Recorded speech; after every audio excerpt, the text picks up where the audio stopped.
পঞ্চপাণ্ডব কাঁদছে, অর্জুন কাঁদছে। অর্জুন আজকে বুঝতে পারছেন যে আমি এই গান্ডীবের অভিমান নিয়ে বসেছিলাম, এই গান্ডীবই আমার অভিমানের কারণ। কারণ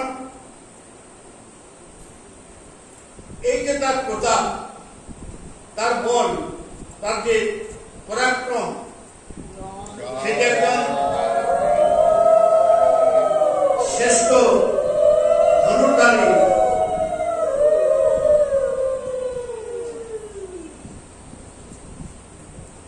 শ্রেষ্ঠ পরাক্রমী। তাহলে আজকে সেটা কোথায় গেল? সেই পরাক্রমটা কি গান্ডীবের মধ্যে নেই? কিন্তু গান্ধী এখনো আছে, কালও ছিল। তাহলে গান্ধী আজও আছে। কাল এই গান্ধীর দিয়ে কত বড় বড় যোদ্ধা, ধনুর্ধরকে তিনি পরাজিত করেছেন, বধ করেছেন। কিন্তু আজ সেই একই গান্ধীর দিয়ে সাধারণ বনবাসী যে কোল ভীম আক্রমণ করলো তাকে, তার কাছ থেকে যখন ফিরে আসছেন, কিন্তু তিনি তার দিকে পরাজিত করতে পারলেন না। তার মানে সামর্থ্যটা ছিল কোথায়? সামর্থ্যটা ছিল গান্ডীবের মধ্যে। সামর্থ্য ছিল গান্ডীবের মধ্যে, যে আমার রথের দড়ি ধরে যে আমার রথের সামনে বসেছিল, তাই তো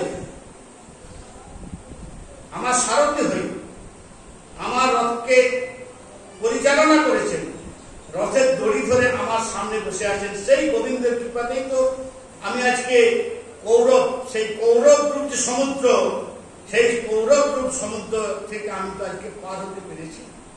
সেই একটাই কৃপা, অনাদির আদি গোবিন্দ। তিনি যতক্ষণ আছেন ততক্ষণই আমরা আছি, যখন তিনি নেই তখন কিন্তু আমরাও নেই।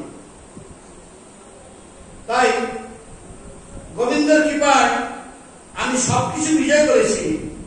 যদি গোবিন্দের কৃপা না হতো তাহলে তো আমার এই গান্ডীবকে আমি তো কিছুই করতে পারতাম না। তাই ভগবানের কৃপা থেকে বড় এই সংসারে কিন্তু আর কিছুই নেই। তাই যখন মহাভারতের যুদ্ধ শেষ হওয়ার সঙ্গে সঙ্গে ভগবান অর্জুনকে বলছেন, ভগবান অর্জুনকে কি বলছেন?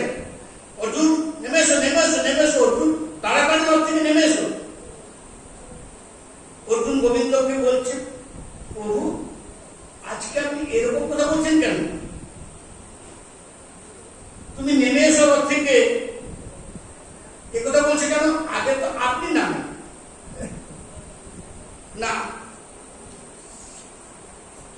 আগে তো আপনি নামবেন, আগে সারথি নামবে, তারপর সারথি রথীকে নামান, এটাই হলো নিয়ম। তাই প্রত্যেকদিন যুদ্ধের শেষে তাই করে, আগে ভগবান নেমে তারপর অর্জুনকে রথ থেকে নামান। কিন্তু আজকে ভগবান বিপরীত করে, অর্জুনকে বলছে আগে তুমি নামো। অর্জুন তো চমকে গেছে, আপনি একে বলছেন? প্রভু আপনি একই বলছেন? রোজ তো আগে নিজে নেমে তারপর আমাকে নামান।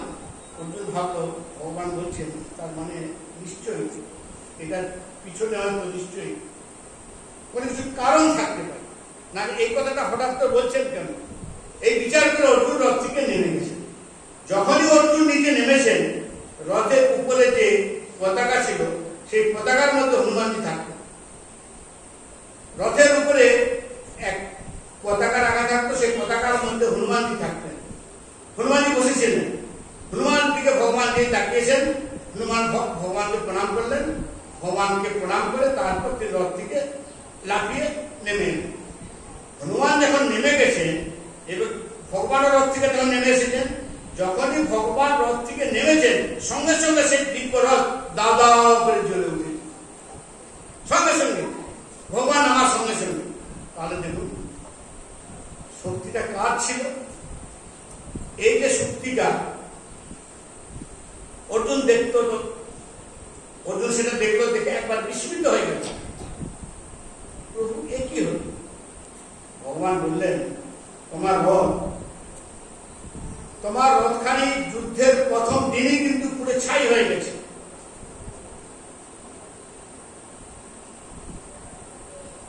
জ্বলে ছাই হয়ে গেছে, কিন্তু তুমি কি মনে করেছো যে তোমার রথ টিকে ছিল?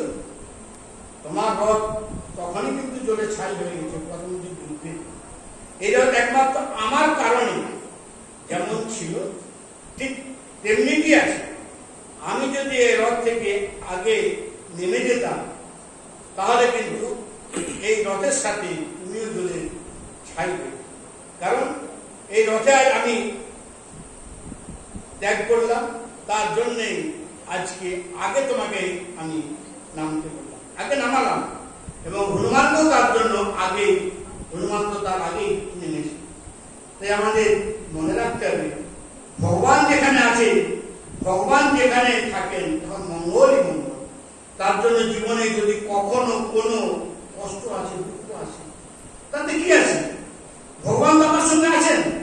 ভগবান আমাকে অনেক বড় অনেক কিছু বিপদ থেকে সবসময় বাঁচিয়ে রেখেছেন। তাই ভগবান অর্জুনকে বলছেন, নামো, তাড়াতাড়ি নামো। এখানে অর্জুনের জায়গা যদি অন্য কেউ থাকতো তাহলে শুনতে তো খারাপ লাগতো, কিন্তু অর্জুন বুদ্ধিমান। অর্জুন জানে আমার প্রভু আমাকে নামতে বলছেন, মানে নিশ্চয়ই কোনো না কোনো কারণ আছে, এমন কিছু কারণ আছে। সেই কারণটা থাকার জন্য আজকে সখা বন্ধু আমাকে নামতে বলছেন, ভগবান শ্রীকৃষ্ণ আমাকে নামতে বলছেন, আমাকে নামিয়ে দেয়। তাহলে আমাদেরকে বুঝে যেতে হবে নিশ্চয় বড় কোনো বিপদ থেকে আমাদেরকে তিনি রক্ষা করার জন্য এই কথা বলছেন। অর্জুন আজকে ফিরে এসেছেন। যুধিষ্ঠির যখন জানতে পারলেন যে দ্বারকাধীশ আমাদের সর্বদা পরিত্যাগ করে তিনি চলে গেছেন, যুধিষ্ঠির সঙ্গে সঙ্গে প্রতিজ্ঞা করলেন, তাহলে আমাদের থেকে কি লাভ? আমরাও আজ এই ভূমণ্ডলে আর থাকবো না। যার জন্য আমরা এতদিন ছিলাম, যার কৃপাতে আমরা এতদিন ছিলাম, সেই যখন আমাদের কাছে নেই, সেই যখন আমাদের ছেড়ে চলে গেছে, তার জন্য আমাদের আর থেকে কি লাভ? তাই যুধিষ্ঠির পঞ্চপাণ্ডবকে ডাকলেন। পঞ্চপাণ্ডবকে নিয়ে পরীক্ষিত, অর্জুনের নাতি, অভিমন্যুর ছেলে, সেই পরীক্ষিতকে রাজা করে রাজ্যাভিষেক করে দিয়ে রাজ সিংহাসন, রাজমুকুট করিয়ে রাজ সিংহাসনে বসিয়ে দিয়ে গেলেন এবং পঞ্চপাণ্ডব বনে চলে গেলেন। চলতে চলতে তারা বদ্রিকাশ্রমে উপস্থিত হলেন। পঞ্চপাণ্ডব বদ্রীনারায়ণ, সেই বদ্রীনারায়ণের যে বদ্রিকা আশ্রম, সেই বদ্রিকা আশ্রমে যে পঞ্চপাণ্ডব যে উপস্থিত হয়েছেন এবং তার সঙ্গে মাতা দ্রৌপদীও আছেন।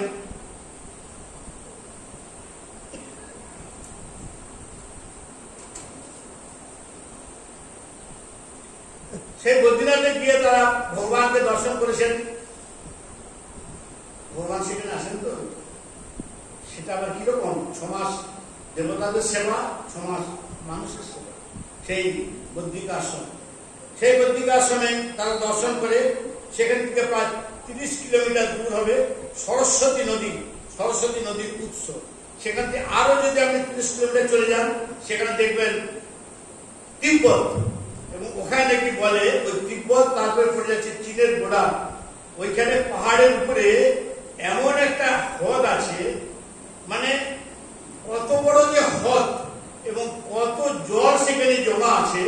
কোনোদিন যদি কোনো কারণে সেটা কোনো বিস্ফোরণ ঘটে, এই যে আমাদের সমস্ত দেখছেন, সমস্তকে হিমালয়ের সমান জলে পরিণত করবে, তাহলে ভগবানের সৃষ্টি দেবে কিভাবে তিনি সেই সবগুলোকে সৃষ্টি করেছেন এবং সৃষ্টি রেখেছেন। সেই সরস্বতী নদীতে স্নান করে সেখান থেকে তারা স্বর্গের দিকে রওনা হলেন। মহাভারতে এমন পর্যন্ত মহাভারতে বর্ণনা আছে যে স্বর্গের দিকে যখন তারা যাচ্ছেন, যাবার সময় দ্রৌপদী মৃত্যু হয়ে গেল, মানে দ্রৌপদীর এবং পাণ্ডবদের সকলের মৃত্যু হয়ে গেল। দ্রৌপদী সেই পর্বতের পথে যেতে যেতে পর্বত থেকে তিনি পড়ে যান। তারপর তার মৃত্যু হয়। নকুল, সহদেব, অর্জুন, ভীম সবারই কিন্তু তারপরে এক একে মৃত্যু হয়ে যায়। কিন্তু সরস্বতী স্নান করে যখন বছর ধারা হয়ে যাচ্ছেন, সেখান থেকে একটি কুকুর, এবারে কে থাকছে, যুধিষ্ঠির সরস্বতীতে স্নান করে একাই যাচ্ছেন, একাই স্বর্গের দিকে রওনা দিচ্ছেন। সেই সময় সেইখান থেকে কিন্তু একটি কুকুর মহারাজ যুধিষ্ঠিরের সঙ্গ নিলেন এবং মহারাজ যুধিষ্ঠিরের সঙ্গ নিয়ে সেই কুকুরটি মহারাজ যুধিষ্ঠির সঙ্গে চলতে আরম্ভ করল। বাকিটা পাণ্ডবদের মৃত্যু হয়ে গেছে, দ্রৌপদীর মৃত্যু হয়ে গেছে, কিন্তু সেই কুকুরটি সঙ্গে সঙ্গে চলছে। সেই কুকুরটি মহারাজ যুধিষ্ঠির সঙ্গে সঙ্গে চলছে। কুকুরটি কিন্তু যুধিষ্ঠির পোশাক নয়, তার আগে পর্যন্ত কিন্তু ছিল না। যখনই চারজন পাণ্ডব এবং মাতা দ্রৌপদীর মৃত্যু হলো, তারপরে যুধিষ্ঠির মহারাজ একা চলতে শুরু করলেন। সেই সময় কিন্তু সেই কুকুরটি যুধিষ্ঠির মহারাজের সঙ্গ নিলেন এবং সঙ্গে সঙ্গে সেই স্বর্গের দিকে চলছে। যুধিষ্ঠিরের সঙ্গে সঙ্গে সেই কুকুরও কিন্তু স্বর্গে পৌঁছে গেছেন। দেবরাজ ইন্দ্র যখন দেখলেন যুধিষ্ঠির মহারাজ আসছেন এবং সেই যুধিষ্ঠির মহারাজের সঙ্গে একটি কুকুর রয়েছে, দেবরাজ ইন্দ্র বললেন, মহারাজ আপনার এখানে তো প্রবেশ হবে না। না কেন? কারণ স্বর্গের মধ্যে কুকুর নিয়ে প্রবেশ করা নিষেধ। আগে এই কুকুরকে আমি পরিত্যাগ করব। তখন ধর্মরাজ বললেন, আমি তাকে কিভাবে পরিত্যাগ করব? কারণ সে 7 পা সঙ্গে চলে। যে 7 পা আর চলতে চলতে কেউ যদি কারোর সঙ্গে 7 পা সঙ্গে চলে, তাহলে তাকে কিন্তু সাথী বলা। আরো যদি সঙ্গে চলে তাহলে সাথী হয়ে গেল। হ্যাঁ, এখানে একটা দৃষ্টান্ত দিচ্ছেন, দেখবেন যখন ছেলে মেয়েদের বিয়ে হয় তখন কিন্তু দেখা যায় যে বর আর বধূকে সপ্তপদী মানে 7 বার নাকি পাক দেওয়া হয়, এরকম নাকি নিয়ম আছে বলে। 7 বার তার দিকে পাক দেওয়া হয়, মানে 7 পা একসাথে চালানো হয়। তার মানে 7 পা আমরা একসাথে চললাম। আমরা আজ থেকে আমরা দুজন দুজনার উভয়ের সাথী হয়ে গেল। যেমন শাস্ত্র কিভাবে নিয়মগুলো করে দিয়েছেন, একবার জীবন ভর আমরা একসাথে চলবো। এই যে আজকে আমাদের 7 পাতে বেঁধে দেওয়া হলো, 7 পাকে, তার জন্য আমাদের জীবনটাই কিন্তু এইভাবে আমাদের চলতে থাকে। জীবন ভর আমরা একসাথে চলবো। আমরা শুধু সাথী নয়, হ্যাঁ, সাথী আর আমরা হলাম জীবন সাথী। তার জন্য তাদের বৈদিক মন্ত্র দ্বারা 7 পাকে একসঙ্গে বাঁধা করতে হয় এবং 7 পাক পরিক্রমা দিতে হয়। তাই যুধিষ্ঠির মহারাজ এখানে তাই বললেন যে 7 পা সঙ্গে চলে সে সাথী হয়ে যায়। এই পৃথিবী থেকে স্বর্গ পর্যন্ত আমার সঙ্গে এসেছে এই কুকুরটি, আমি তাকে কিভাবে পরিত্যাগ করব? যদি স্বর্গে আমাকে প্রবেশ করতে দিতে হয়, তাহলে কিন্তু আমার সঙ্গে স্বর্গে এই কুকুরটিকেও প্রবেশ করতে দিতে হবে। প্রবেশ করার অনুমতি দিতে হবে যাতে কুকুরটি আমার সঙ্গে যেতে পারে। যুধিষ্ঠির এইভাবে ধর্মজ্ঞতা পরীক্ষা নিচ্ছিলেন। পরীক্ষা যুধিষ্ঠির কাছ থেকে এতন্ত পরীক্ষা নিচ্ছিলেন। যুধিষ্ঠির পরীক্ষায় উত্তীর্ণ হলেন। তার জন্য এই যুধিষ্ঠিরকে বলা হয়েছে ধর্মরাজ। তিনি নিজের ধর্মকে ত্যাগ করেন। ধর্মরাজ এখানে কুকুরের উপর নিজের ধর্মের কৃপা করেছেন। তার জন্য যে তোমাকে জীবনের সাথ দিয়েছে, যে তোমাকে জীবনের সঙ্গ দিয়েছে, তাকে কিন্তু কখনোই সহজে ত্যাগ করবে। কেউ যদি তোমাকে কোনো উপকার করে, তাহলে কিন্তু কখনো তার সঙ্গে বেঈমানি করতে নেই। উপকারের প্রতিদান দিতে হয়। তাই শাস্ত্রে বলা আছে এই সংসারে পাতক হচ্ছেন 3 জন। তারা হলো গুরুদ্রোহী, যে গুরুর সঙ্গে খারাপ ব্যবহার করেন, আর গুরুর হিংসা করে, গুরু নিন্দা করে। দ্বিতীয় হলো কৃতজ্ঞ, মানে কেউ তাকে উপকার করেছে, উল্টে সে তার ক্ষতি করছে, বলে অকৃতজ্ঞ। এটা কোনো করতে নেই। উপকারকে সবসময় স্বীকার করেন এবং নিন্দা করে, তাকে কৃতজ্ঞ বলা হয়। আর তৃতীয় হলো বিশ্বাসঘাতী, যে বিশ্বাসঘাতকতার কাজ করে। এই 3 ধরনের মানুষ হলো সব থেকে খতরনাক এবং নিম্নমানের। এরা অবশ্যই নরকগামী হয়। আর কতদিন পর্যন্ত নরকে বাস করে? যতদিন এই আকাশে চন্দ্র এবং সূর্য থাকবে। নরকের বাসটাও দেখুন, যতদিন আকাশে চন্দ্র সূর্য থাকবে ততদিন পর্যন্ত তারা নরক ভোগ করবে। এই 3 ব্যক্তি মূর্খ দর্শন করতে নেই। তাহলে এই প্রকার পরীক্ষিতের রাজ্যাভিষেক করিয়ে দিয়ে তারা বনগমন করত। পরীক্ষিত ইরাবতী নামক বিরাট নরেশের পুত্র ছিল।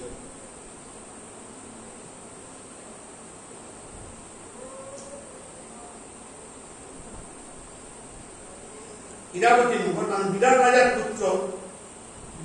পুত্র ছিল উত্তর। উত্তরের কন্যা ইরাবতীকে বিবাহ করলেন। তাই পরীক্ষিতের পুত্র হলেন কে? পরীক্ষিতের পুত্রের নাম জন্মেন্দ্র। পরীক্ষিত মহারাজ সমগ্র পৃথিবীকে তিনি কিন্তু দিগ্বিজয় করেছেন। এত বড় তিনি পরাক্রমী রাজা ছিলেন, সমস্ত পৃথিবী তিনি দিগ্বিজয় করেছেন। একদিন রাজা পরীক্ষিত নিজের রাজ্যে ভ্রমণ করছে।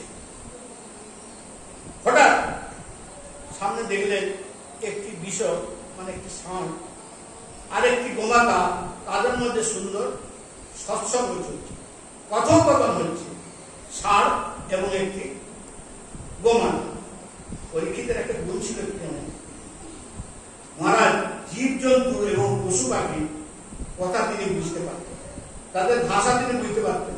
তাই পরীক্ষিত মহারাজ তাদের যে বার্তালাপ, মানে তাদের যে কথোপকথন, সে ষাঁড় এবং গোমাতা, পরীক্ষিত মহারাজ তাদের বার্তালাপটা বুঝতে পারেন।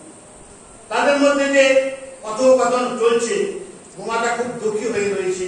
গোমাতা হলেন পৃথিবী, আর ষাঁড় বিষয়টি হলো ধর্ম। ধর্ম এবং পৃথিবীকে জিজ্ঞাসা করছেন, দেবী তুমি এত দুঃখী হয়ে আছো কেন? তোমার এত দুঃখ কিসের? পৃথিবী বললেন, কি বলবো, আমার কামনা, আমার স্বামী আমাকে পরিত্যাগ করে চলে গেছে। পৃথিবীর স্বামী হলেন স্বয়ং ভগবান শিব। স্বামী যদি পরিত্যাগ করে চলে যায়, তাহলে স্ত্রীর কি দশা হয়? তার জন্য ভগবতী পৃথিবী আজ খুবই দুঃখিত, খুব দুঃখী। তখন ধর্ম জিজ্ঞাসা করছেন, সে বিষয় বলছেন, এই পৃথিবীর উপরে তো ভগবান বারবার আসেন, তাকে তো বারবার আসতে হয়। যখন আসে তখন আমি তো আনন্দ পাই। কেন? আমার স্বামী এসে, তাই আমার আনন্দ। স্বামীর কাছে থাকলে দেখবেন প্রত্যেক স্ত্রী কিন্তু প্রসন্ন থাকে, সুখী থাকে, আনন্দে থাকে। তার জন্য স্বামীকে স্ত্রীর সৌভাগ্য বলা হয়।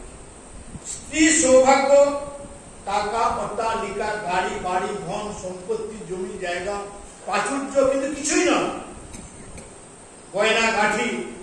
তার স্ত্রীর সৌভাগ্য হলো তার স্বামী। তাই স্বামী আছে মানে তার সৌভাগ্য আছে, স্বামী নেই মানে তার আর কিছু, সব শেষ। এটা যে নিজের স্বামীকে হারিয়েছে, সে কিন্তু স্বামীর দুঃখ, স্বামী হারার যে বেদনাটা, সেই বুঝতে পারে। তাই ভগবতী পৃথিবী বললেন, যখন আমার স্বামী আসে, আমার প্রাণপতি আসে, তখন আনন্দ, আর যখন তিনি চলে যান তখন আমি খুব দুঃখী হয়ে যাই। ধর্ম জিজ্ঞাসা করলেন, তাহলে একটা কথা বলো, তুমি কি করে বোঝো যে এটা ভগবান? কারণ আজকাল তো অনেকেই ভগবান সেজে আসে, ভগবান সেজে ঘুরে বেড়ায়। তা ভগবান যে আসছেন, উনি যে ভগবান, সেটা তুমি কি করে বোঝো, অনুভব করো কি করে? কারণ অনেকেই ভগবান সেজে ঘুরে বেড়াচ্ছে। ভগবতী পৃথিবী সুন্দর ভাবে বললেন, এই সংসারে যখন ভগবান আসে, তখন তাকে ভগবানের পরিচয় কিন্তু দিতে হয় না। আমি ভগবান। সূর্য যখন সকালবেলায় পূর্ব আকাশে ওঠে, তাকে কি পরিচয় দিতে হয় যে আমি সূর্য উদয় হচ্ছি? সূর্যের প্রকাশে সূর্যের কথা পরিচয় দিয়ে দেয়। তাই তত্ত্ব ভগবান যখন অবতীর্ণ হন, তখন ভগবানের লীলা, তার গুণ, তার চরিত্র প্রমাণ দিয়ে দেয়। আমি ভগবান, অবতার নাহি কহে আমি অবতার, অবতার নাহি কহে আমি অবতার, লক্ষণ করেন মুনিগণ বিচার। তার লক্ষণ দেখে মুনিগণ বিচার করে। তাহলে ভগবানের লক্ষণ কি? বলছেন ভগবান ভগবানের 39টি লক্ষণ, অপ্রাকৃত লক্ষণ বলা হলো। ভগবানের 39টি অপ্রাকৃত লক্ষণ বলা হলো।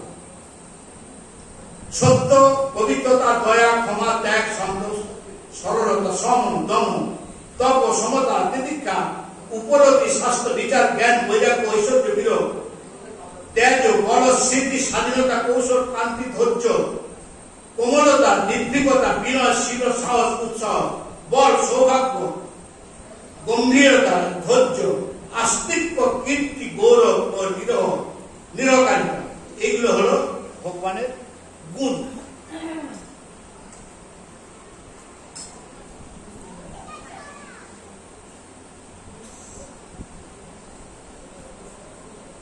এত সুন্দর এখানে সৎসঙ্গ চলছে, হরিকথা চলছে, হঠাৎ করে একটি কালো রঙের পুরুষ হাতের মধ্যে একটি ডান্ডা নিয়ে সেই বিষয়টাকে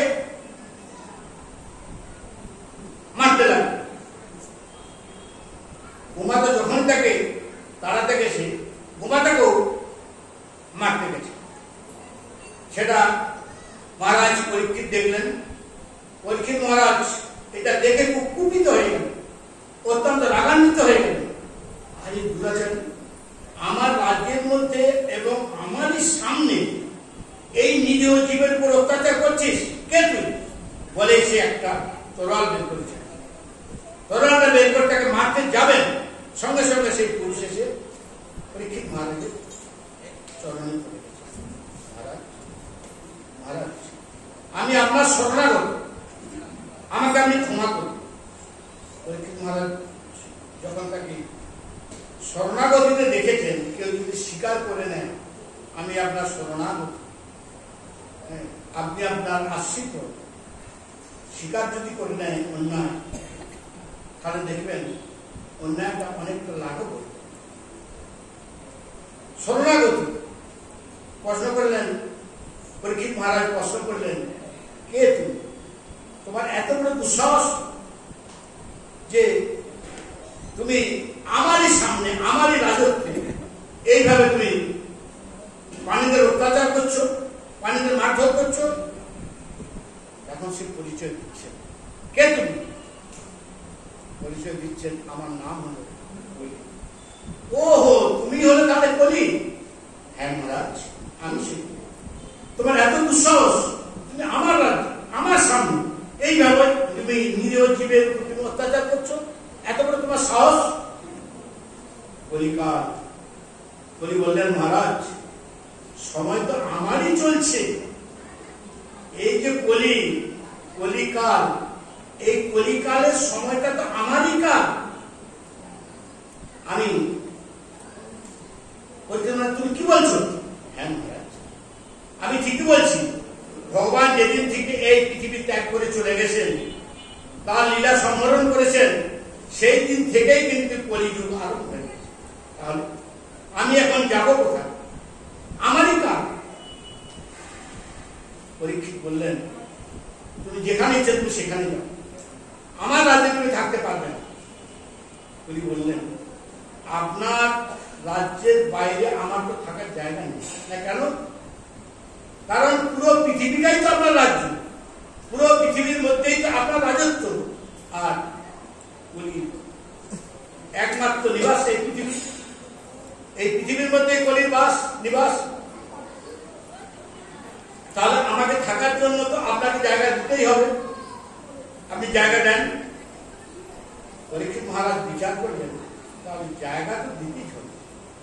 সে তো স্বয়ং যুগেরই অধিপতি, কলিযুগের অধিপতি কলি। তাহলে কোথায় তাকে জায়গাটা দিতে হবে? সেই জায়গাটা কোথায় দিতে হবে? দুত্তং প্রাপং স্থিতং শুনা যত্তা ধর্মাসু চতুর্বিধ, চারটি জায়গা। দুত্ত মানে জুয়া, যেখানে জুয়া খেলা হয়। পানেও মানে যেখানে সুরা পান মদ্যপান করা হয়। স্ত্রীয় মানে যেখানে পরস্ত্রী দমন করা হয়। সুনা মানে যেখানে হিংসা। এই চারিটি জায়গা, যুদ্ধ ক্রিয়া, জুয়া, নারী এবং হিংসা, এই 4টি জায়গা কিন্তু কলিকে থাকার জন্য মহারাজ কলিকে নির্দেশ করে দিলেন, এই 4 জায়গায় আপনি থাকবেন। কলি বললেন, প্রভু আপনি আমাকে 4টি জায়গা দিলেন, কিন্তু এই যে 4টি জায়গা দিলেন, এই 4টি জায়গায় তো খুব খারাপ জায়গা। জুয়া খেলা খারাপ জায়গা, সুরাপান করা খারাপ জায়গা, পরস্পর গমন খারাপ জায়গা, হিংসা খারাপ জায়গা। তাহলে আপনি যে 4টি জায়গা নির্ধারণ করলেন, 4টি জায়গাই তো খারাপ।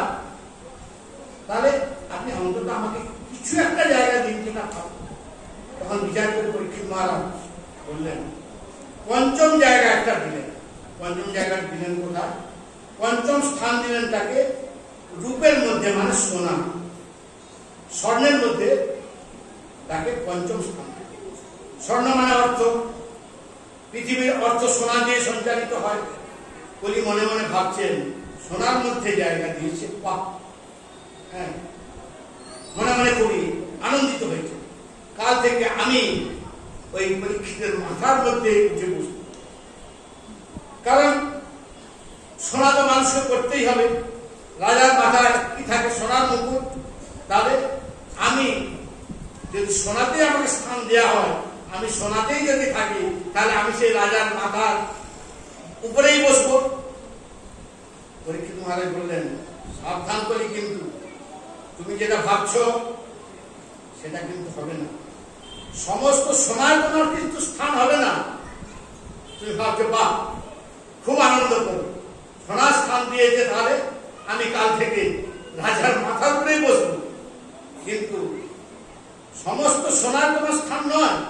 যে স্বর্ণ অন্যায় দ্বারা অর্চিত হবে, অন্যায় দ্বারা যে সোনাকে গ্রহণ করা হবে, সেই স্বর্ণের মধ্যে একমাত্র তোমার বাস। অন্যায়ের মধ্যে যে সোনাটা আদান প্রদান হবে, হ্যাঁ, সেই সোনাটার মধ্যে তোমার কিন্তু বাসস্থান। স্বর্ণের মধ্যে তোমার নিজ অর্জিত, নিজে পরিশ্রম করে, নিজে উপার্জন করে, সব অর্জিত দ্বারা যে সোনা উপার্জন করবে, তার মধ্যে তোমার কিন্তু অধিকার হবে না। তাই পরীক্ষিত মহারাজ কলিকে দমন করবে, ধর্ম আর পৃথিবী রক্ষা করবে। একদিন পরীক্ষিত মহারাজ শিকারে বনে গেছেন। শিকার করতে করতে অনেক জঙ্গলের ভেতরে পৌঁছে গেছে। হঠাৎ করে জল পিপাসা পেয়েছে। জল খুঁজতে খুঁজতে খুঁজতে খুঁজতে হঠাৎ এক ঋষির আশ্রমে ঋষি উপস্থিত হল। ঋষির নাম হলো সম্বিক ঋষি। সম্বিক ঋষি ধ্যানে মগ্ন ছিলেন। সেই সম্বিক ঋষির কাছে রাজা পরীক্ষিত এসে জল চাই। ঋষিবর, আমি তৃষ্ণার্ত। ঋষিবর, আমার একটু জল দিন। ঋষিবর, আমি তৃষ্ণার্ত, আমাকে একটু জল দিন। ঋষিবর এইভাবে অনেকবার অনুনয় বিনয় করেছেন। যখন সেই ঋষির কাছ থেকে মহারাজ পরীক্ষিত কোনো সাড়া পাননি, ঋষি কিন্তু ধ্যানে মগ্ন হয়ে আছে। তিনি তো ধ্যানে মগ্ন, ঈশ্বর নিষ্ঠায় তিনি মগ্ন হয়ে আছেন। তার জন্য কে কি বলছে তার তো সেদিকে ভূক্ষেপ নেই। রাজা তখন ক্রুদ্ধ হয়ে সামনে একটি মরা সাপ ছিল, সেই মরা সাপটিকে তিনি সেই সৈনিক ঋষির গলায় জড়িয়ে দিলেন।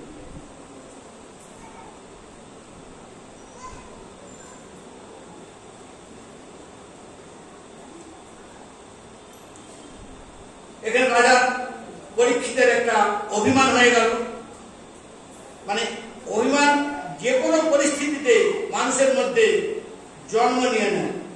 আবার মানুষের অন্তরে অভিমানকে যে কোনো সময় যে কোনো পরিস্থিতিতে মানুষের মধ্যে অভিমান অপ্রীতিকর ঘটনা ঘটিয়ে দেয়। অভিমান এমনই একটি জিনিস, যার জন্য বলে না অভিমান থেকে সবসময় দূরে সরে থাকে। অভিমান আর সুরাপান, মানে সুরাপানের সমান হচ্ছে এই অভিমান। তাই কখন যে কি হয়, অভিমান হয়ে গেলে যা বলা খুব কঠিন। রাজা পরীক্ষিতের আজকে অভিমান হয়ে গেছে।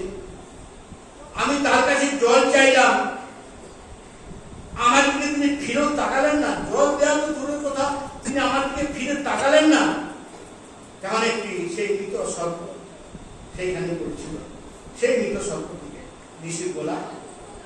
ঝুলিয়ে দিল। রাজা তো ঋষি গলায় সাপ ঝুলিয়ে দিয়ে চলে এসেছে। ঋষি কিন্তু ধ্যানেই মগ্ন।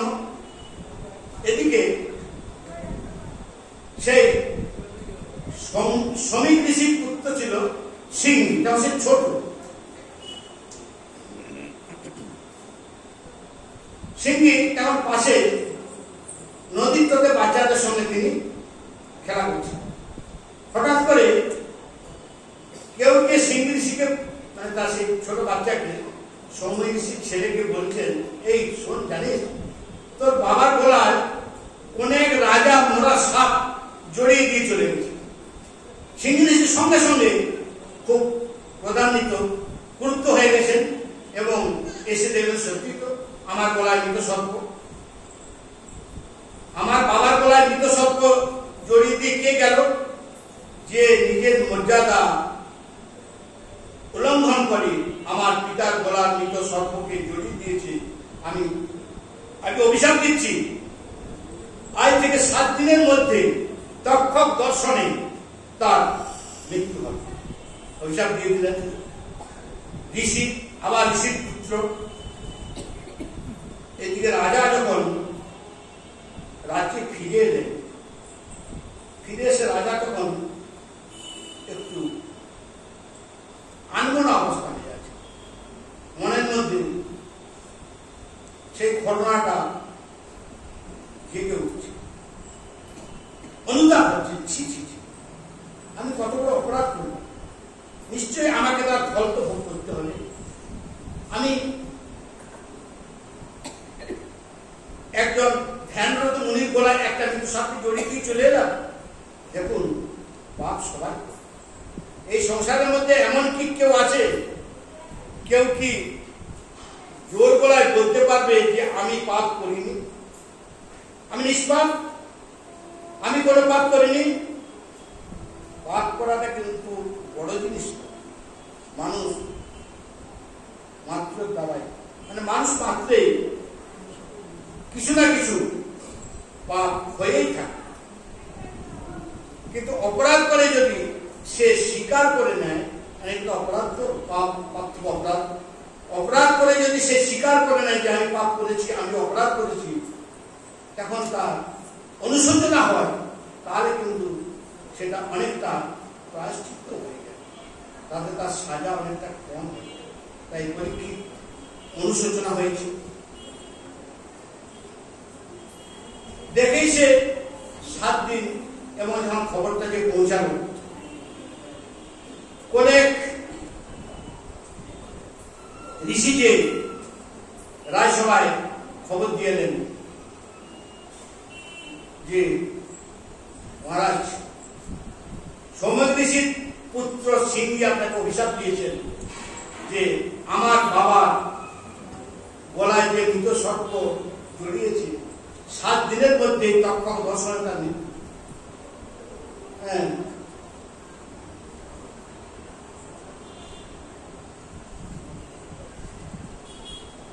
7 দিন সময় দিয়েছেন।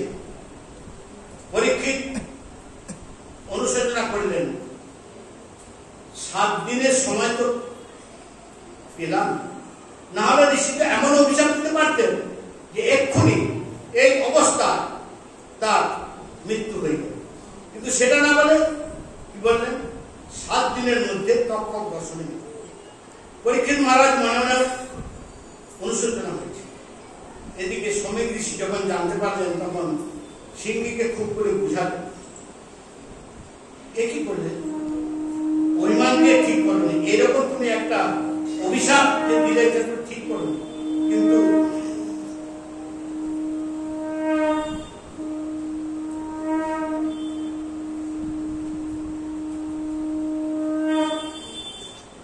এখন তো অভিশাপ দেওয়া হয়ে গেছে, আর তো কিছু করার নেই।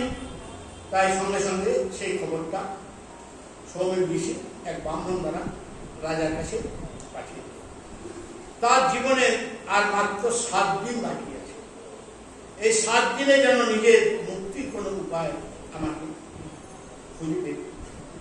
ব্রাহ্মণ এসে পরীক্ষিতকে খবর দিলেন। পরীক্ষিত সেই ব্রাহ্মণকে অনেক প্রকার দ্রব্য সামগ্রী ধন ধান্য দিয়ে বিদায় করলেন। পরীক্ষিত মহারাজ সব ব্রাহ্মণদের ডাকলেন, বড় বড় পণ্ডিত, ঋষি, মুনিবর, ব্রাহ্মণ, বিদ্বান, গুণীজন প্রত্যেকে ডাকলেন। তাদেরকে বললেন, আমার জীবন মাত্র 7 দিন, আমার 7 দিন সময় আছে।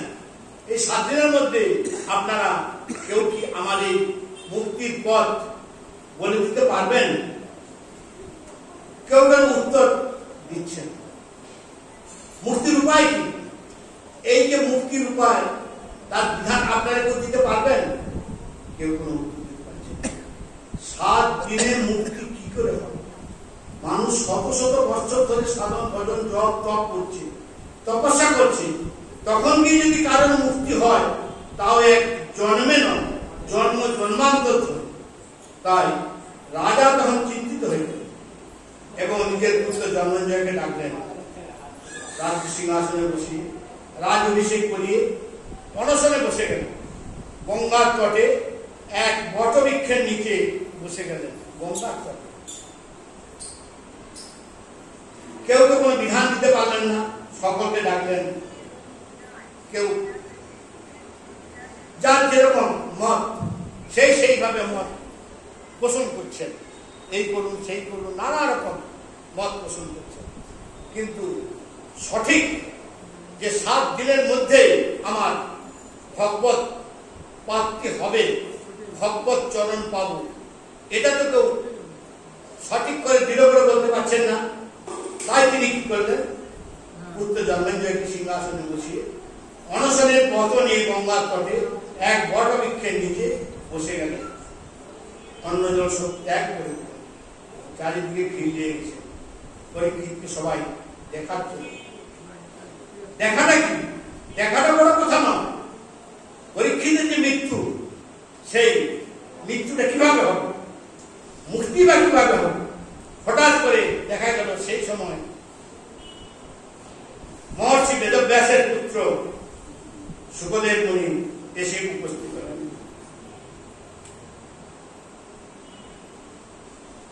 তত্র ভগবান ব্যাস পুত্র যচ্ছায়া গামট মানহনপেক্ষ অলক্ষ লিঙ্গ নিজলাভূত শ্রেষ্ঠ বিতষ্ট বালো ধর ধীত শেষ।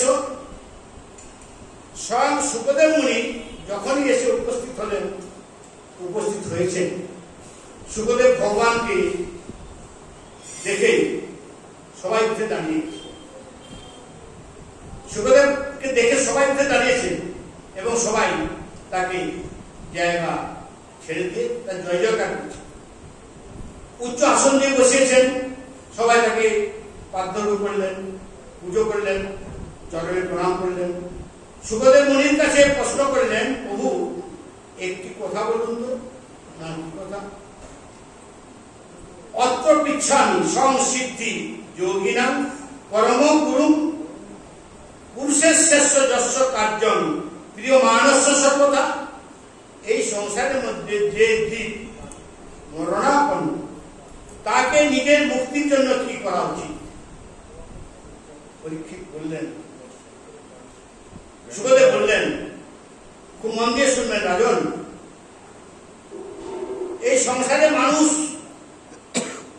মানুষকে নিজের উদ্ধারের জন্য শুধু একটি কাজ করা উচিত, তাকে শুধু ভগবানের কথা শোনা, ভগবানের ভজন শোনা উচিত, ভগবানের গুণগান করা উচিত, ভগবানের ধ্যান করা উচিত। তাহলে আমাদের কাছে তো 7 দিন এখনো সময় আছে এবং 7 দিন সময়টা যথেষ্ট সময়। এই 7 দিনে কি করে ভগবত প্রাপ্তির উপায় হতে পারবে এবং সেই যে 7 দিনে আমরা ভগবানের যে শ্রেষ্ঠ কথা, সেই শ্রেষ্ঠ কথা 7 দিনে শ্রবণ করে কি আমরা ভগবত প্রাপ্তি হতে পারবো? শ্রীমদ্ ভাগবত আমরা ভাগবত শ্রবণ পরীক্ষিত মহারাজকে বললেন, মহারাজ আপনি শ্রীমদ্ ভাগবত শ্রবণ করুন। বলিয়ে শ্রীমদ্ ভাগবত ভগবান কি। ইদং ভাগবতম নাম পুরাণ বম্ব হস্মি অধিক মান দাপরারোদ্য পিতু দৈকানম। শ্রী পরীক্ষিতজি মহারাজ বললেন, প্রভু আমি তো জানি না ভাগবত কি, ভাগবত কি সেটা তো আমার জানা নেই, ভাগবতকে কিভাবে শুনতে হয়, কিভাবে ভাগবত ধ্যান করতে হয়, আমার তো কিছুই জানা নেই। আপনি কৃপা করে বলুন আমি কিভাবে ভগবানকে পেতে পারি, কিভাবে আমি গোবিন্দকে পেতে পারি। সব থেকে আগে আমাদের এক আসনে স্থির হয়ে সোজা হয়ে বসতে হবে। দ্বিতীয় হলো সঙ্গ জিততে হবে। তৃতীয় হলো শ্বাস, আমরা যে শ্বাস প্রশ্বাস দিচ্ছি সেই শ্বাস প্রশ্বাসকে আমাদের আয়ত্তের মধ্যে দিতে হবে। চতুর্থ, ইন্দ্রিয়কে সংযমে রাখতে হবে, মন চঞ্চল না হয়, নিজের মনকে গোবিন্দের চরণে অর্পণ করে রাখতে হবে। আর যা পাঠে শুনছো সেগুলোকে স্মরণ করতে হবে, স্মরণে থাকবে। যখনই তুমি মনন করবে মনে করবে লীলাগুলো আমার সামনেই হচ্ছে, এই লীলাগুলো তো আমার সামনেই হচ্ছে। রাজা পরীক্ষিত সুখদেব প্রভুকে বন্দনা করত। সুখদেব প্রভুকে রাজা পরীক্ষিত মহারাজ বন্দনা করছেন, নিজের সর্বস্ব, নিজের যা কিছু সর্বস্ব সেই সুখদেবের চরণে অর্পণ করে দিলেন। আসুন আমরাও যেন আজকে আমরা আমাদের যা কিছু সবটাই আমরা সেই সুখদেবের চরণে আমরা অর্পণ করতে পারি, অর্পণ করি। আর যতক্ষণ না পর্যন্ত গুরুর চরণে সর্বস্ব অর্পণ হচ্ছে হবে না, ততক্ষণ পর্যন্ত কিন্তু আমরা গোবিন্দকে পেতে পারবো না, পাওয়া সম্ভব না। তাই দিব্য সুখদেব প্রভু বন্দনা করলেন। সুখদেব প্রভু ভাগবতের 10টি লক্ষণ বর্ণনা করলেন।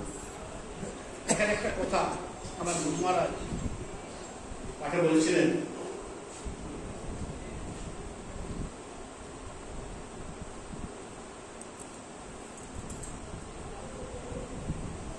পাণ্ডব বংশীয়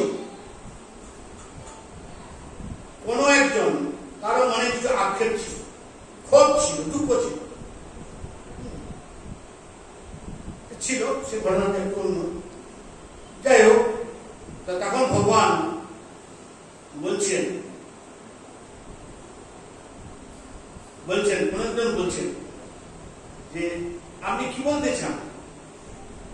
ভগবান শ্রীকৃষ্ণ তো পাণ্ডব বংশে পাণ্ডবদের জন্য কি না করেছেন, যদি বলা যায় পাণ্ডবদের দাসত্ব পর্যন্ত তিনি করেছেন। তাই তো ভগবান শ্রীকৃষ্ণ পাণ্ডবদের জন্য কি না করেছেন। হ্যাঁ, মানে আমার বংশে এমন কেউ একজন জন্মানো, কিভাবে একটা প্রসঙ্গটা ছিল। যাই হোক, তাহলে ভগবান শ্রীকৃষ্ণ পাণ্ডবদের জন্য কি না করেছেন, দাসত্ব পর্যন্ত করেছেন। এবং দেখুন আমাদের ভারতবর্ষের মধ্যে যে মহাভারতের যুদ্ধ, কুরুক্ষেত্রের যে যুদ্ধ, যে মহাভারত এই যুদ্ধ, সেখান থেকে সেই যুদ্ধে অর্জুনের বিষাদ যোগ, আমি যুদ্ধ করব না, কেন? আমার আত্মীয় স্বজনদেরকে আমার বধ করা সম্ভব না। অর্জুনের মনে ক্ষোভ এবং বিষাদ যোগ, সেই বিষাদ যোগ থেকে এলো শ্রীমদ গীতা। অর্জুনের বিষাদ যোগ ভগবান শ্রীকৃষ্ণের বাণী। আর আজকে মহারাজ পরীক্ষিতের বিষাদ যোগ, সেই পরীক্ষিতের বিষাদ যোগ, সেই বিষাদ যোগ থেকে এলো ভাগবত, শ্রীমদ ভাগবত। ভগবান স্বয়ং, ভাগবত স্বয়ং ভগবান বাক মূর্তি, বাকময়ী মূর্তি, মানে শাস্ত্ররূপী যে ভগবান, সেই শাস্ত্ররূপী ভাগবত স্বয়ং ভগবান, তিনি আজকে এসেছেন। কেন? মহারাজ পরীক্ষিতের ভগবত প্রাপ্তি এবং উদ্ধারের জন্য। তাহলে এরকম ঘটনাটা ঘটলো কেন? যাকে ভগবান মাতৃগর্ভে থেকে রক্ষা করেছেন, গতকাল প্রসঙ্গে ছিল, যখন গুরুপুত্র অশ্বত্থামা বাণ মেরেছেন, সেই বাণে উত্তরা গর্ভ জ্বলে যাবে, কিন্তু স্বয়ং ভগবান সর্বশেষে সেই সূক্ষ্ম রূপ ধরে সেই গর্ভের মধ্যে প্রবেশ করলেন, করে সেই যে বাণ সেই বাণকে আচ্ছাদন করলেন, করে মাতৃগর্ভে থেকে তাকে রক্ষা করলেন। এবং যখন মাতৃগর্ভে থেকে বেরিয়ে এলেন শঙ্খচক্র গদা পদ্মরূপধারী মাতৃগর্ভে থেকে কিন্তু মহারাজ পরীক্ষিত স্বয়ং ভগবানকে দর্শন পেয়েছিলেন। তারপরে মাতা কুন্তী, তারা কিন্তু দর্শন পেয়েছিলেন। আর যাকে মাতৃগর্ভে থেকে ভগবান রক্ষা করলেন, আজ তাকে সামান্য একটা সাপ যে ধ্বংস হবে তাকে রক্ষা করতে পারছেন না। ব্রাহ্মণ তাকে অভিশাপ দিল, সেই অভিশাপটা তিনি রক্ষা করতে পারতেন না। বলে এটা অভিশাপ নয়, এটা অভিবর, এটা তার আশীর্বাদ। এটা ব্রাহ্মণের অভিশাপ নয়, ব্রাহ্মণের আশীর্বাদ। কেন আজকে যদি এই ঘটনাটা না ঘটতো তাহলে শ্রীমদ ভাগবত তো আসতো না। মহারাজ বলেন সেরকম অনুশোচনাও হতো না, এবং 7 দিনের মধ্যে ভগবত প্রাপ্তি, ঈশ্বর প্রাপ্তির তার যে মনের চেতনা সেটাও জাগতো না। এই যে ঈশ্বর প্রাপ্তির মনের চেতনাটা জাগলো এই জন্য যে আমি কি করে সেই 7 দিনের মধ্যে ভগবত প্রাপ্তি, ভগবতের চরণ করে ফেলতে পারি। তাহলে দেখুন, এটা হচ্ছে ব্রহ্মসাপ নয়, ব্রহ্মবর। তাই সুখদেব প্রভু ভাগবতের 10টি লক্ষণ বর্ণনা করলেন। ভাগবতের 10টি লক্ষণ কি কি? স্বর্গ, বিসর্গ, স্থান, পোষণ, উতি, গণ্যন্তর, ঈশানু, নিরোধ, যুক্তি, আশ্রয়। পরীক্ষিত প্রশ্ন করলেন, প্রভু এই যে প্রথমে বললেন ভাগবতের লক্ষণ 10টি, প্রথম বললেন স্বর্গ। স্বর্গ মানে কি? সুখদেব বর্ণনা করছেন স্বর্গ মানে হলো সৃষ্টি। পরীক্ষিত মানে প্রশ্ন করলেন, প্রভু এই সৃষ্টি কিভাবে হয়েছে? এই সৃষ্টির সম্বন্ধে আমি জানতে চাই। এই সৃষ্টির কি কারণ এবং সৃষ্টি কিভাবে হয়েছে আপনি তার বিস্তারিত বর্ণনা করে আমাকে জানান। সেই সময় জগতে কিছুই ছিল না। যে সময়টার কথা বলা হচ্ছে সেই সময় কিন্তু এই জগতে কিছুই ছিল না, চারিদিকে শুধু জল আর জল। সেই জলের উপরে অনন্তের কোলে, অনন্তদেব মানে অনন্তদেবের কোলে ভগবান শয়ন করে আছেন। ভগবানের নাভি পদ্ম থেকে একটি পদ্ম ফুল উৎপন্ন, সেই পদ্ম ফুল থেকে দিব্য এক দেবতার উৎপন্ন। সেই দেবতা 4টি মাথা, নাম হলো চতুরানন। নিজে বুঝে উঠতে পারছেন না জানি কে, এই যে দেবতা উৎপন্ন হলেন, হ্যাঁ, এবং তার যে 4টি মাথা সেগুলো নিজেও বুঝতে পারছেন না যে আমি কে, কোথা থেকে এলাম। এই পদ্ম ফুল থেকে বেরিয়ে এলেন, সেই ফুলের মধ্যে আবার ঢুকে গেলেন। সেখানে গিয়ে দেখলেন আকাশ আর জল, দেখলেন আবার ভেতরে ঢুকে গেলেন, এবং ভিতরে ঢুকে দেখছেন সেখানে যে দেখলেন আকাশ এবং জল। আবার বাইরে বেরিয়ে যখন আকাশ আর জল দুটি শব্দ শুনতে পাচ্ছিলেন, দেখলেন আকাশ আর জল, এবং সেখানে যে আকাশ আর জল দেখার পরে দুটি শব্দ সেখানে শুনতে পাচ্ছিলেন। দুটি শব্দ যেন ভেসে আসছে, তপ তপ তপ তপ, এই শব্দটি কিন্তু ভেসে আসছে জলের মধ্যে। দেখা যায় যখন জল কোথাও পড়ে না জলের মধ্যে, top top top top top top top কিন্তু আওয়াজ হচ্ছে। তাহলে আসলে সেটা কিন্তু টপ টপ নয়, তপ তপ তপ তপ। তিনি তপস্যা আরম্ভ করলেন। আমরা তাকে যেন বলছেন তপ, তপ কথাটা মানে হচ্ছে তপস্যা। তিনি তপস্যা আরম্ভ করলেন। তপস্যা কোন মন্ত্রে করবেন মন্ত্র তো জানেন না। পুরো ব্রহ্মাণ্ডের মধ্যে একটা শব্দ শুধু শোনা যাচ্ছে, আরেকটা ওম। সারা ব্রহ্মাণ্ডে যখন কোনো শব্দ ছিল না তখন শুধু ছিল ওম। এই ওম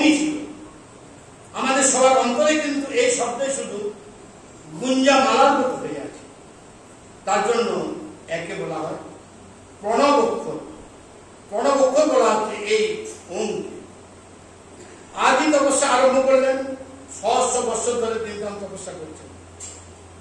ভগবান এবার প্রসন্ন হয়ে দর্শন দিলেন।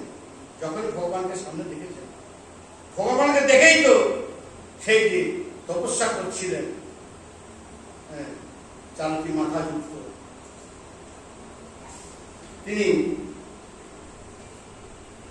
যখনই ভগবানকে সামনে দেখেছেন, ভগবান দেখেই একবারে বিস্মিত হয়ে গেছে। একই রূপ দেখলাম, এ অপরূপ কি রূপ আমি দেখলাম। দিব্য ভগবানের স্তুতি করতে লাগলেন, প্রভু আপনি কে?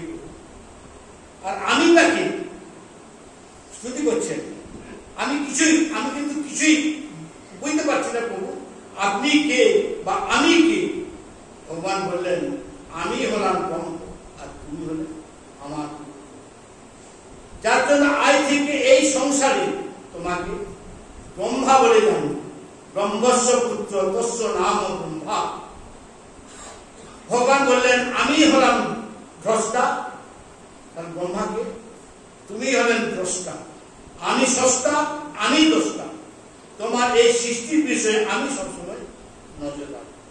তখন নারদ জিজ্ঞাসা করলেন, তাহলে কি করতে হবে আমাকে? ভগবান বললেন, তুমি এখন সৃষ্টিকে আগে বাড়াও। এই যে সৃষ্টি, এই সৃষ্টিকে তুমি কিন্তু বাড়াতে থাকো। সৃষ্টি আগে কি করে বাড়বে, তাকে কি করে বাড়ানো যাবে, আমাকে কৃপা করে আপনি উপদেশ দেন, বলুন। আমাকে সেই বল বুদ্ধি আদেশ দিন। তখন ব্রহ্মাকে উপদেশ করলেন 4টি শ্লোকে, তাতে সেই 4 শ্লোকী ভাগবত বলা হয়েছে। ভাগবত আজকের জিনিস নয়, আদি থেকে নিয়ে অন্ত প্রচন্ড ভাগবত ছিল, আছে এবং থাকে। ব্রহ্মা এবার সৃষ্টি আরম্ভ করলেন। সর্বপ্রথম 14টি লোক বানিয়েছে। সৃষ্টির প্রথমেই আমরা বলি না 14 ভুবন, সেই 14টি লোক তিনি বানিয়েছেন। সেই পদ্ম ফুলের মধ্যে, সেই যে পদ্ম ফুল ব্রহ্মা সৃষ্টি, সেই পদ্ম ফুল যেটা ব্রহ্মার সৃষ্টি হয়েছে, সেই পদ্ম ফুলের উপরে এবং নিচে 2টা ভাগ আছে। উপরের ভাগটা করা হচ্ছে 14 ভাগ। তো 14 ভাগের মধ্যে উপরে 7টা ভাগ করা হচ্ছে। উপরের 7টা ভাগ 7 লোক, আর তার যে অর্ধেক ভাগ নিচের দিকে, সেই নিচের দিকে 7 লোক। 7 লোক উপরে এবং 7 লোক নিচে, এই 14টা ভাগে ভাগ করা। ভগবানের 7 লোক কি?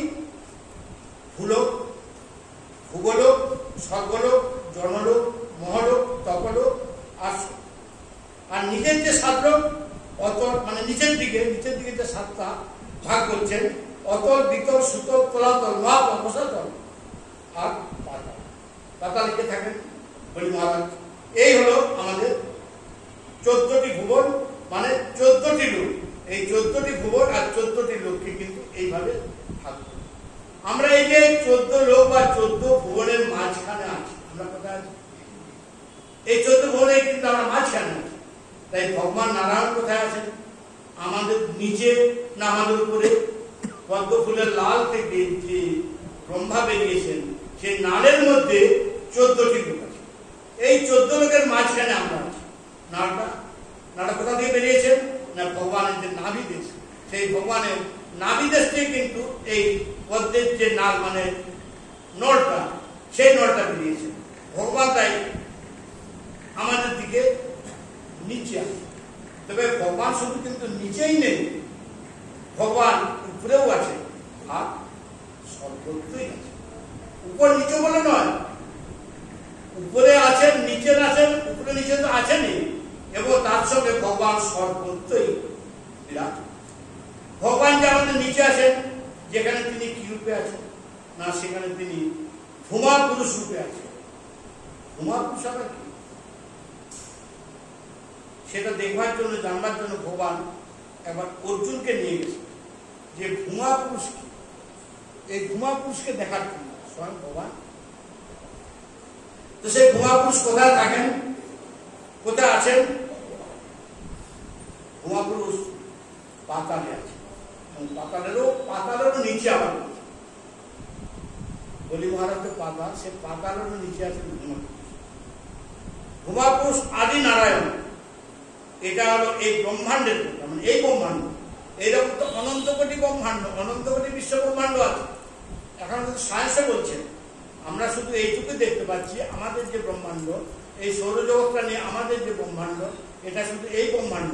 এইরকম কিন্তু মানে কোটি কোটি অনন্ত কোটি বিশ্ব ব্রহ্মাণ্ড আছে। তাহলে ভাবুন হিসেবটা কোথায় চলছে, আর ভগবানের মাথাটাই বা কি? তো ব্রহ্মাণ্ডের কথা, তো ব্রহ্মাণ্ডের বাইরে কি আছে? ব্রহ্মাণ্ডের বাইরে কি আছে? ব্রহ্মাণ্ডের বাইরে আছে ভগবান। এই যে ভূমা পুরুষ ব্রহ্মাণ্ডের ভেতরে আছেন, এই 14টি লোকের নিচে যে আছেন না, তিনি কি? তিনি হলেন পর্বতসায়ী বিষ্ণু। এই ব্রহ্মাণ্ডের বাইরে আর আবার এই ব্রহ্মাণ্ডের যে বাইরে, সেই ব্রহ্মাণ্ডের বাইরে আরেক বিষ্ণু আছে। ব্রহ্মাণ্ডের বাইরে যে আরেক বিষ্ণু আছেন, সেই ব্রহ্মাণ্ডের বাইরে আরেক বিষ্ণুর কি নাম? পয়ভিসায়ী, পয়ভিসায়ী বিষ্ণু। আর ক্ষীরোদশায়ী বিষ্ণু, ইনি ক্ষীরসাগর ঘুরে রয়েছেন। এই প্রকার বিষ্ণুর কিন্তু ভেদ আছে। পর্বতসায়ী বিষ্ণু, পয়ভিসায়ী বিষ্ণু, ক্ষীরোদশায়ী বিষ্ণু, এই প্রকার বিষ্ণুর কিন্তু ভেদ আছে।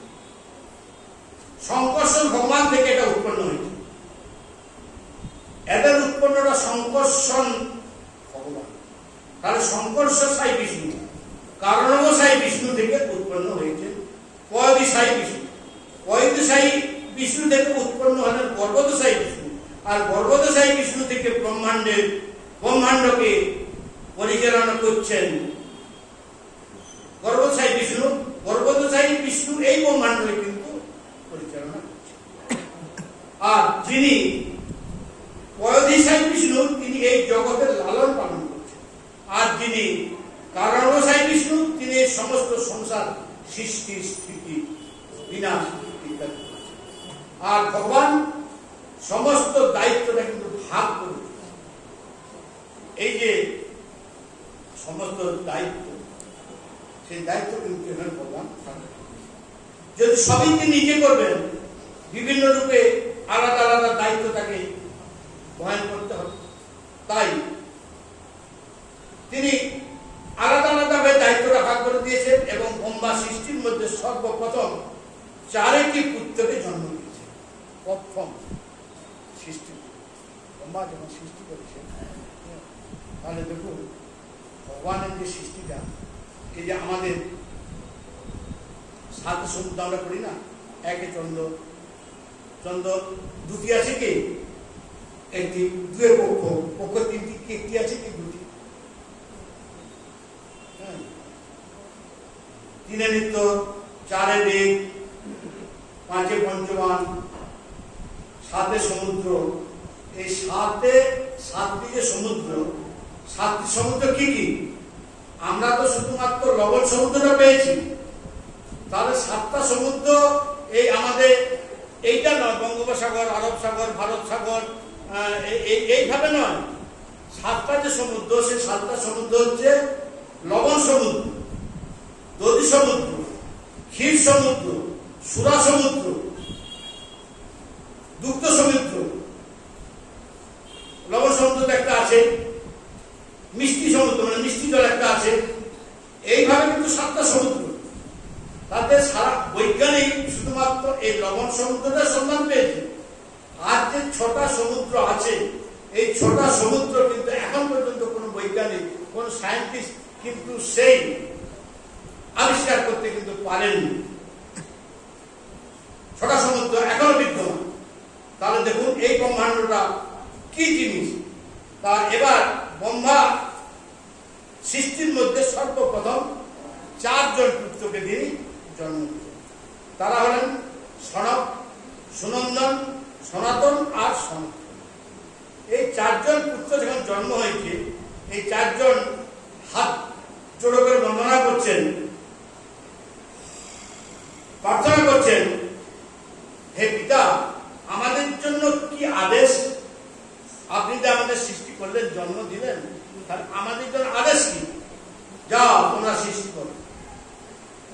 এই পিতা, পরম পিতা সৃষ্টি কিভাবে করবে সে বিষয়ে তো আমরা অবগত নই, আমরা কিছুই জানি না।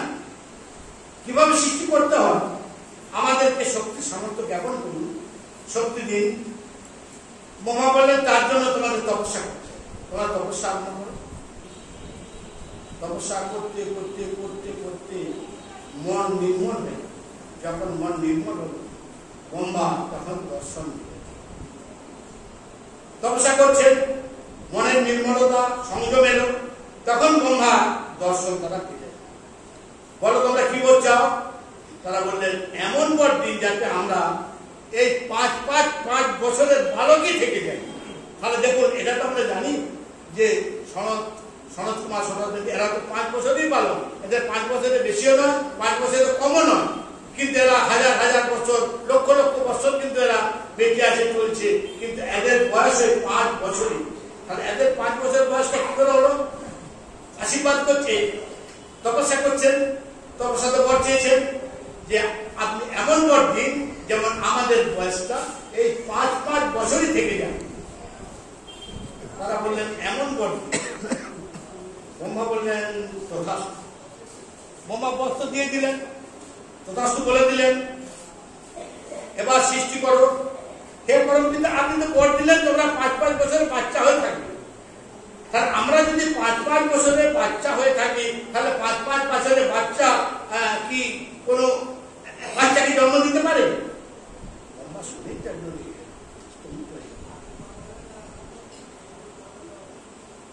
আমার সন্তান উল্টে আমাকেই জ্ঞান দিচ্ছে।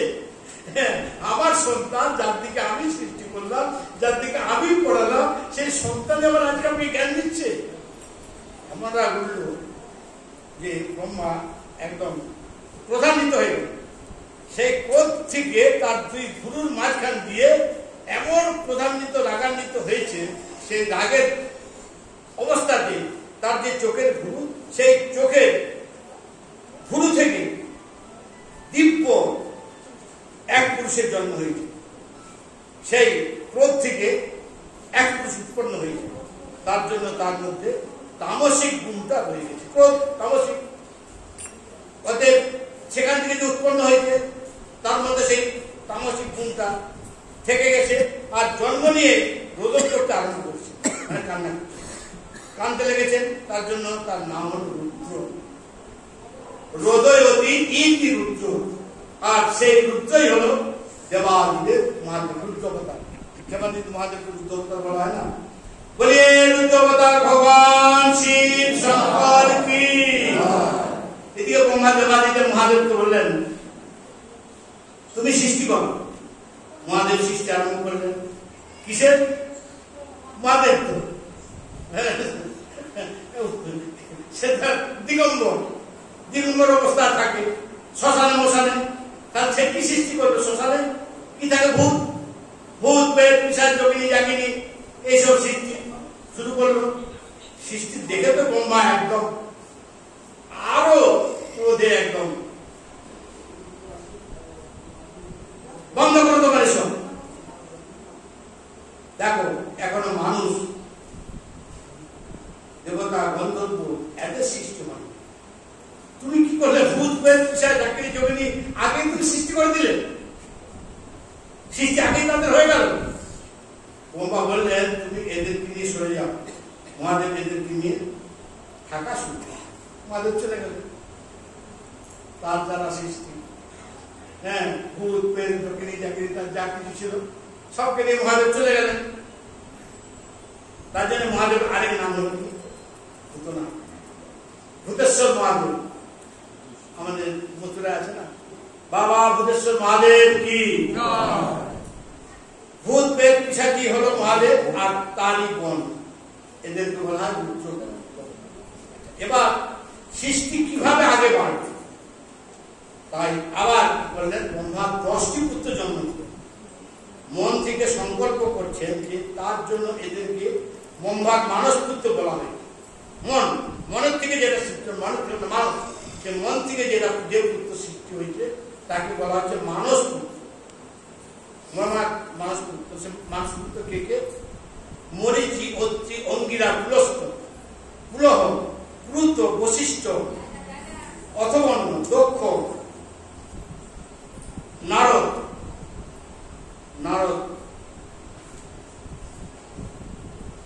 পরম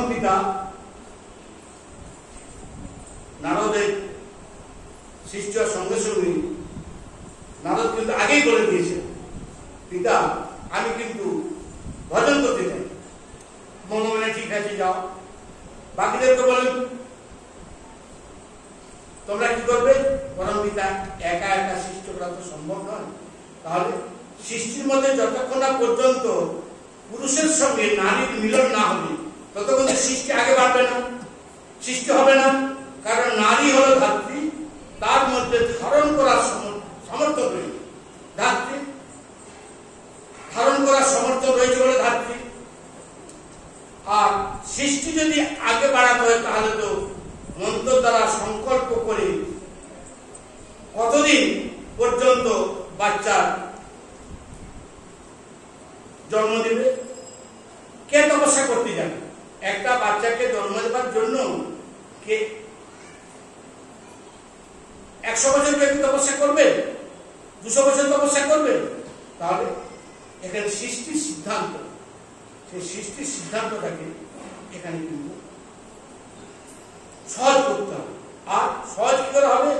যখন পুরুষ আর প্রকৃতির মধ্যে মিলন হবে, প্রকৃতি মানে নারী আর প্রকৃতি মানে নারী, হ্যাঁ, আর পুরুষের মধ্যে যখনই মিলন হবে, যতক্ষণ না মিলন হচ্ছে ততক্ষণ পর্যন্ত কিন্তু এই সৃষ্টি সম্ভব নয়। তখন ব্রহ্মা আরো কি করলেন না, ভগবানকে চিন্তন করতে করতে শরীরে যে দক্ষিণ ভাগ থেকে পুরুষ আর বাম ভাগ থেকে নারী, ভগবান এবারে আরো চিন্তা করলেন। হ্যাঁ, দক্ষিণ ভাগ মানে ডান দিকে পুরুষ এবং বাঁ দিকে নারী সৃষ্টি করেন। সেই পুরুষের নাম হলো মনু, আর যে স্ত্রী তার নাম হলো শতরূপা। এই সৃষ্টির মধ্যে প্রথমবার স্ত্রী এবং পুরুষ বা স্বামী এবং স্ত্রীর রূপে জন্মগ্রহণ করে একই দেহ থেকে তাদের মিলনে সৃষ্টি আরম্ভ, মানে মনুর সন্তান বলে তাদেরকে মনুষ্য মানে মনুর সন্তান, মানে মনুর থেকে সৃষ্টি হয়েছে, তাহলে মনুর সন্তান, সেই মনুর সন্তানকে বলা হলো মানুষ, তার থেকে হলো মানব।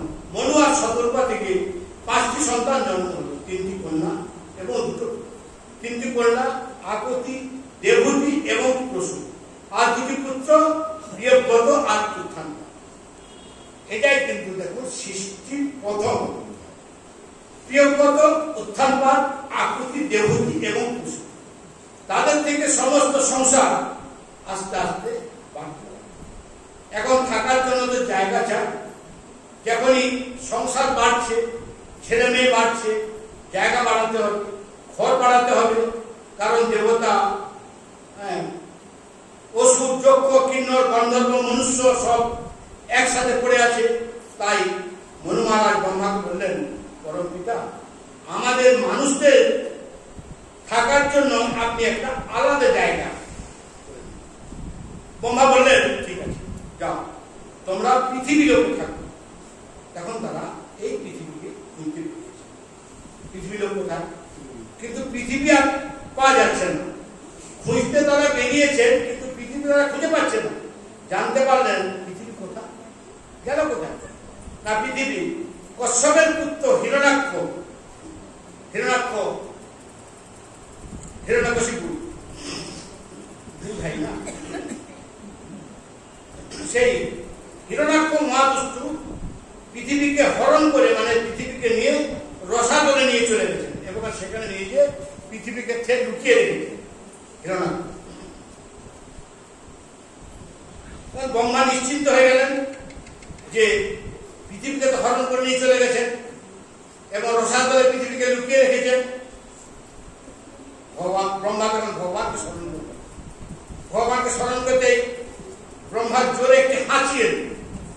যেই হাঁচি হলো, সেই ব্রহ্মার নাক থেকে সেই হাঁচির সঙ্গে সঙ্গে ভগবান দিব্য রূপ নিয়ে প্রকট হয়ে গেলেন।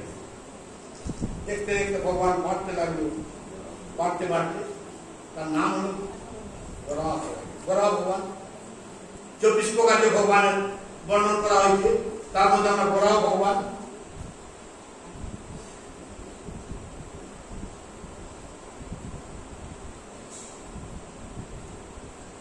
সেই বরাহ ভগবান দেখতে কেমন না, বরাহ ভগবান দেখতে একদম শুকরের মতো।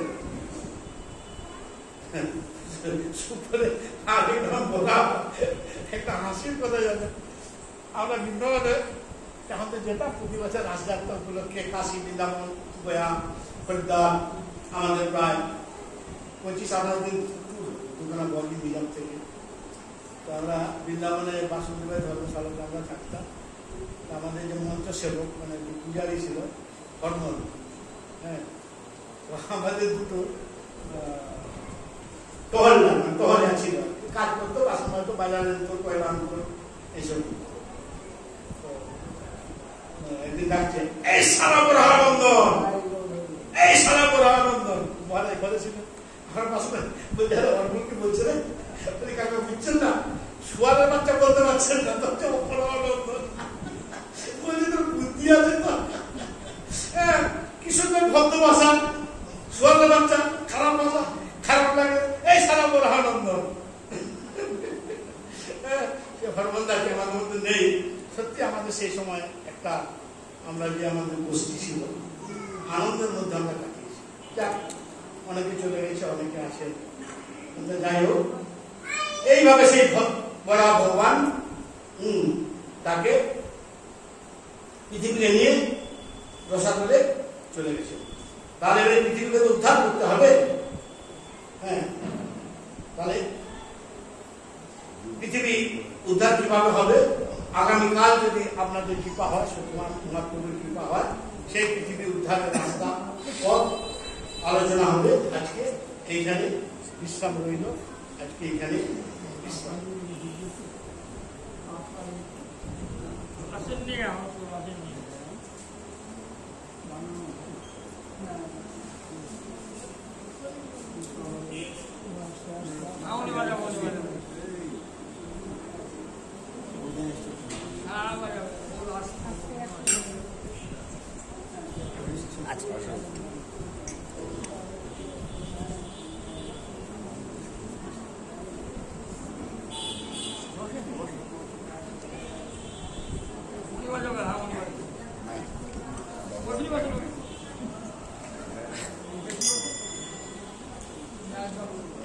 বহু নতুন নতুন কথা আছে। ভাগবত সপ্তাহ ভাগবত যে করে তারা তো এইসব আলোচনা অনেক নতুন